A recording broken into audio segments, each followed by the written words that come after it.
हेमंत सोरेन है, समीर महांती है, ऐसा लगा आप बहरागोड़ा से इलेक्शन लड़ेंगे, लेकिन आपका नाम नहीं। मैंने पहले भी कहा मैं लोकसभा की तैयारी कर रहा था, मेरी आंख लोकसभा पर ही है। रूप से हेमंत सोरेन जी को तय करना है वो मेरा यूटिलाइजेशन कहाँ करना चाहते हैं। मैंने अपने आप राज्यसभा पे मैंने अपने आप को हेमंत सोरेन जी को सौंप दिया है। वो मुझे ग्राम सभा में भेजे, विधानसभा में भेजे, राज्यसभा में भेजे, लोकसभा में भेजे, जहां उन्हें लगता है मेरा इस्तेमाल हो सकता है वो इस्तेमाल करे। मैंने अपने आप को उनको सपोर्ट कर दिया। सरगर्मी तेज होते जा रही है, सड़क चौराहों पर नुक्कड़ सभा का आयोजन किया जा रहा है। क्या है चुनाव को लेकर क्या सरगर्मी है इंडिया गठबंधन के बीच? हमारे साथ इस वक्त इस मौजू पे बात करने के लिए बहरागोड़ा के पूर्व विधायक और झारखंड मुक्ति मोर्चा में फिर से वापसी करने वाले कुणाल सोरेन मौजूद है। हाँ जी, स्वागत है आपका आजादी। देखिए, इस बार झारखंड की जनता ने ये मन बना लिया है कि समाज के सबसे निचले पायदान पर व्यक्ति जो बैठा है उसके जीवन में सकारात्मक बदलाव किन योजनाओं के माध्यम से आए हैं। तो ये स्पष्ट है, जनता का जो रुझान आपको देखने को मिल रहा है और जिस तरह से भारतीय जनता पार्टी के जो दोहरे मापदंड हैं भ्रष्टाचार को लेकर या परिवारवाद को लेकर, वैसे मापदंडों की जो कलई खुल रही है, तो जनता की अदालत में लगभग ये जनता ने मन बना लिया है कि फिर से हेमंत सोरेन जी को राज्य के दोबारा इस मुख्यमंत्री बनाने के लिए उन्होंने अपना संकल्प ले लिया। परिवारवाद की बात कर रहे हैं, शुरू से ही भाजपा को देखा गया कांग्रेस के खिलाफ, कांग्रेस के लिए परिवारवाद का इल्जाम लगाते हैं, लेकिन क्या लगता है इस चुनाव क्या हुआ ऐसा झारखंड में कि भाजपा खुद इसका शिकार हो रही है? लोग आरोप लगा रहे हैं, चाहे वो रघुवर दास की बहू हो या फिर चंपई सोरेन के बेटे हो। देखिए, मैं यही बात मैं पूछना चाहता हूँ आपके माध्यम से भी कि आखिर भारतीय जनता पार्टी के उन कार्यकर्ताओं का क्या कसूर है, उनका क्या कसूर है, उनका क्या दोष है कि जो सालों तक संगठन को मजबूत करने में अपना काम करते हैं, बूथ से लेकर विधानसभा के स्तर तक हमेशा वो लोगों की सेवा में लगे रहते हैं। वैसे कार्यकर्ताओं को दरकिनार करके परिवारवाद की विशुद्ध परिभाषा को पुनर्स्थापित करने का जो काम आज भारतीय जनता पार्टी के द्वारा किया जा रहा है, उसके लिए उनके पास क्या उत्तर है? आज यहाँ 4 सीटें भारतीय जनता पार्टी लड़ रही है इस लोकसभा में, उसमें से 3 विधानसभा सीटों पर एक पूर्व मुख्यमंत्री के बेटे, एक पूर्व मुख्यमंत्री की पत्नी और एक पूर्व मुख्यमंत्री की बहू चुनावी मैदान में है। तो उन कार्यकर्ताओं का क्या होगा? क्या वो सिर्फ झंडा ढोने के लिए और दरी बिछाने के लिए है? मेरी हमदर्दी है भारतीय जनता पार्टी के कार्यकर्ताओं के साथ, क्योंकि और आप पास की जिले में भी आप चले जाइए तो वहां पर भी एक पूर्व मुख्यमंत्री की पत्नी चुनाव लड़ रही है। और भ्रष्टाचार की आप बात करें, जो झारखंड में भ्रष्टाचार के पोस्टर बॉय हैं, जिनके नाम को लेकर अमित शाह जी पूरे देश में भाषण देते हैं कि ऐसा भ्रष्टाचार झारखंड की सरकार में हुआ था, उस भ्रष्टाचार के पोस्टर बॉय मधु कोड़ा जी की पत्नी को आपने टिकट दिया है। मधु कोड़ा जी आपके पार्टी के सदस्य बने हैं, प्रधानमंत्री जी के साथ वो मंच साझा करते हैं जमशेदपुर।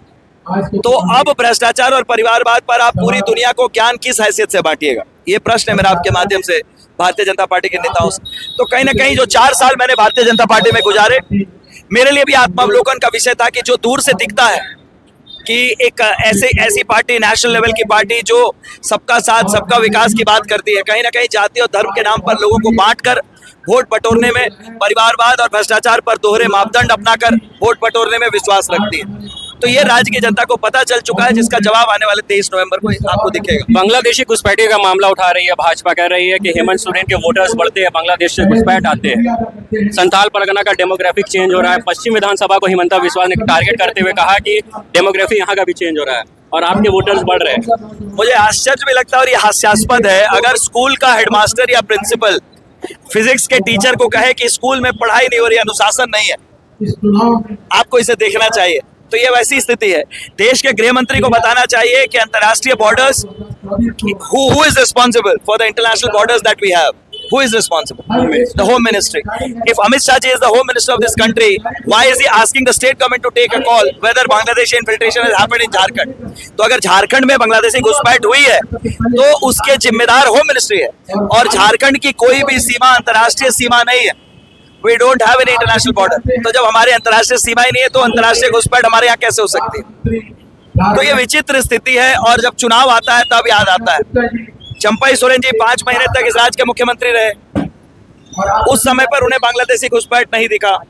अब उन्होंने अपना चश्मा बदला तो अब उन्हें बांग्लादेशी घुसपैठ दिख रहा है, और उसी आधार पर उन्होंने झारखंड मुक्ति मोर्चा से इस्तीफा भी दिया कि बांग्लादेशी घुसपैठ के कारण जो स्थिति बनी है, मैं उस स्थिति को देखते हुए मैं भारतीय जनता पार्टी में शामिल हूँ। तो कहीं ना कहीं जनता इन चीजों को देख रही है कि नैरेटिव सेट करने की कोशिश, जो मूलभूत मुद्दे हैं उनसे ध्यान भटकाने की सुनियोजित कोशिश, ऐसी चीजों का जवाब जनता वोट के माध्यम से। आप अपने वक्त में मैया सम्मान योजना की बात कह रहे थे, चुनाव से जस्ट पहले वोटर्स को लुभाना, कैसे सर कहेंगे वोटर्स को लुभाने की कोशिश कर रही थी झारखंड सरकार? मैं ये स्पष्ट कर देना चाहता हूँ, 2 साल कोविड में राज्य सरकार की चुनौतियां बड़ी थी। कोविड के काल में जो रेवेन्यू की आवश्यकता थी वो एडिशनल रेवेन्यू कलेक्ट करना जरूरी था। 5 महीने के लिए हेमंत जी को जेल के सलाखों के पीछे भेजा गया।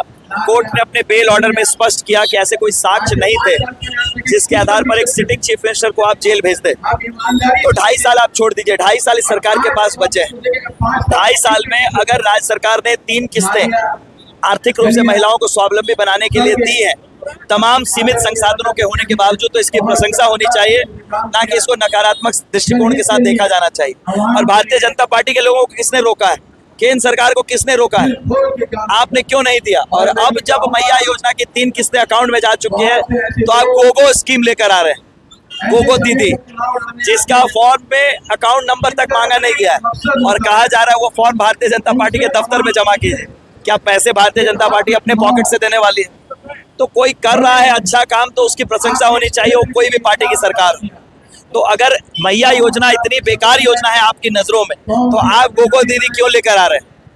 इसलिए आखिरी कैबिनेट में मैया योजना की राशि को भी बढ़ाकर 2500 रुपए कर दिया गया है। तो जो मुझे लगता है कि ऐतिहासिक कदम है जिसकी प्रशंसा होनी चाहिए। पश्चिम विधानसभा में मुकाबला कैसे देख रहे हैं सर? कोई मुकाबला नहीं है, कोई मुकाबला नहीं है। बन्ना गुप्ता जी की एक तरफा जीत होगी।